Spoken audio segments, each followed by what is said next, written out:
principalmente perché nella delibera si parla di sportelli con caratteri di informazioni generali. Poi scopriamo che in altri comuni questi sportelli, che non hanno sortito l'effetto perché la gente fraintendeva l'aiuto con l'eliminazione del debito, venivano fatti a titolo gratuito.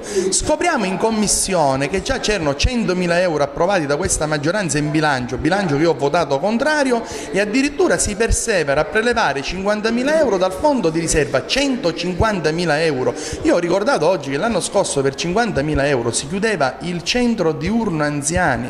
Ora noi abbiamo problemi per l'assistenza ai disabili, 5 consiglieri hanno minacciato che non voteranno il bilancio, ma il bilancio ha delle risorse esigue, qua bisogna intervenire sui servizi sociali, dobbiamo sapere come intende governare questa amministrazione i servizi sociali a fronte non solo dei tagli nazionali e regionali della crisi economica a Catania, ma a fronte del piano di rientro. Come vuole per gestire i servizi sociali questa amministrazione? Facendo politica, questa è politica, privilegiare un settore rispetto a un altro, sono scelte politiche. I servizi sociali oggi hanno bisogno di amministrazione, è necessario che anche il più piccolo centesimo venga ottimizzato e dato alle famiglie più indigenti.